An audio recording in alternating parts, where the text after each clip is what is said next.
Hello everyone, I am advocate Rabia Amjad और आज आपको जैसे पता है कि 2011 केस की आज बहुत एक इम्पॉर्टेंट हियरिंग है।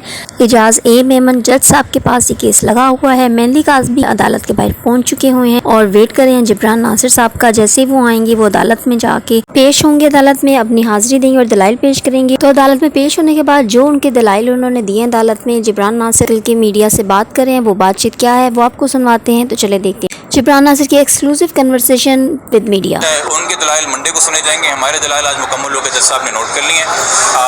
बेल जब पहले इसको अबूरी ज़मानत मिली थी शुरू में जुलाई के महीने में, तो ये आप सबके इल्म है कि इसने व्हाट्सएप के ऊपर एक बहुत बेतहाशा मैसेजेस और तस्वीर और वीडियोज़ और ऑडियो मैसेज मुद्दई को भिजवाए थे, जिसका मकसद ये था कि किसी तरीके से मुद्दई को हरासा करना, ज़हनी तौर पर मफलूज कर देना कि वो केस से पीछे हट जाए, जिसको नोट भी किया था जब इसकी अबूरी ज़मानत खारिज की थी अदालत ने। खैर फिर पोस्ट अरेस्ट बेल लेने के बाद जो है दोबारा से अब जब हाई कोर्ट के अंदर और यहाँ पे कुछ ऑर्डर्स हक में आना शुरू हुए हैं मुद्दई के, तो 10 अक्टूबर से दोबारा सिलसिला शुरू हुआ।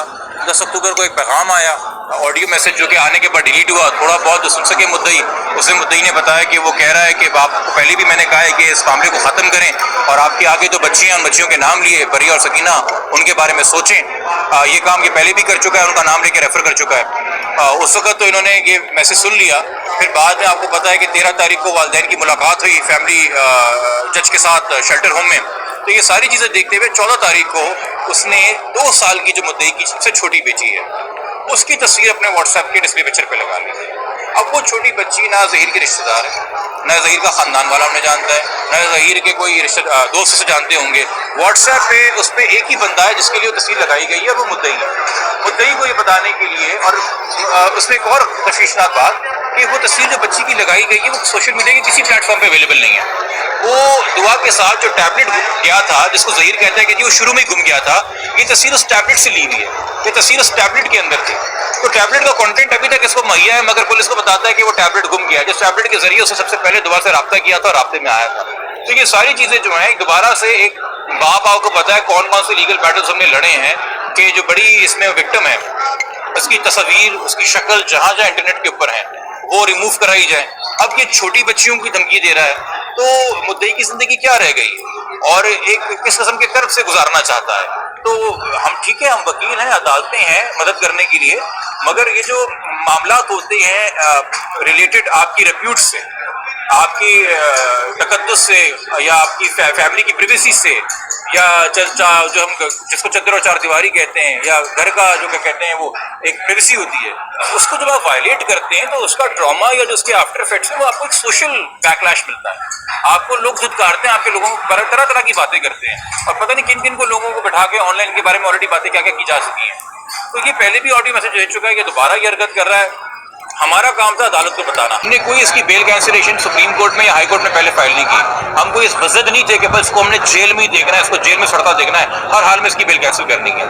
हम सिंपल एविडेंस के साथ और कोर्ट के साथ आगे चल रहे थे और ट्रायल की तरफ फोकस कर रहे थे। इसने वायलेट की अपनी बेल, इसने राब्ता किया खुद से, इसने तस्वीर अपलोड की, इसने वो पहल की, जिसके बाद हम मजबूर हुए कि हम अदालत को आगे आगाह करें कि ये बेल कैंसिलेशन मिसयूज कर रहा है, जिसपे अदालत पाबंद होती है कि वो बेल अगर कंफर्म्ड है इस बात से कि ये मिसयूज के जुमरे में आता है, ये परसुएशन के मुद्दई को परसुएट किया जा रहा है कि इससे पीछे हट जाओ, उसके जुमरे में आता है, तो बेल खारिज कर सकती है। तो ये हमारे दलाइल थे आज, और मंडे को मुलजिम का वकील आके अपने दलाइल थे। लग रहा क्या है, इसका जवाब मैंने पहले भी कभी नहीं दिया है, मैं आज भी इस पर नहीं दूंगा। ये हमारा काम होता है दलाइल देना, चीज़ें अदालत के सामने रख देना, फिर ये अदालत की सवाब दी।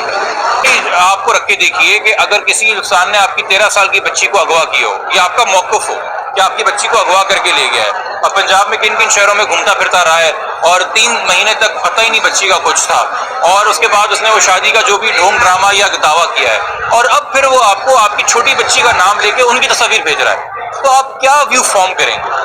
आपके दिल में क्या वसवसे आएंगे, क्या डर और खौफ आएगा? एक सब्जेक्टिव एलिमेंट होता है ना।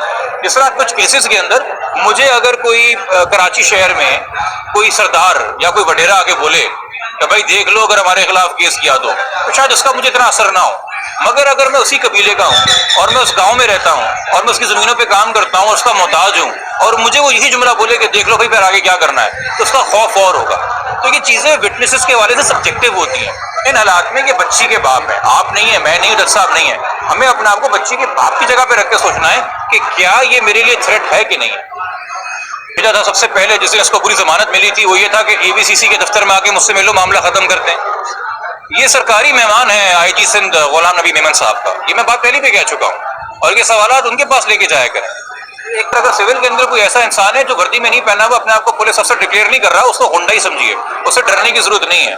पुलिस जब भी ड्यूटी के ऊपर होती है तो उसका काम सिविल में होना नहीं है, उसका काम पुलिस के कपड़ों में होना है। और अगर आप किसी को सिविल कपड़ों के अंदर किसी से बहस होती है, हाथापाई होती है, आपको इल्हाम थोड़ी कि पुलिस वाला वो क्यों उस तरह के गेटअप में आ रहा है कि आपको खासतौर पे कोर्ट के प्रेमिसेस में तो कोई ना किसी को डरा सकता है ना हरास कर सकता है।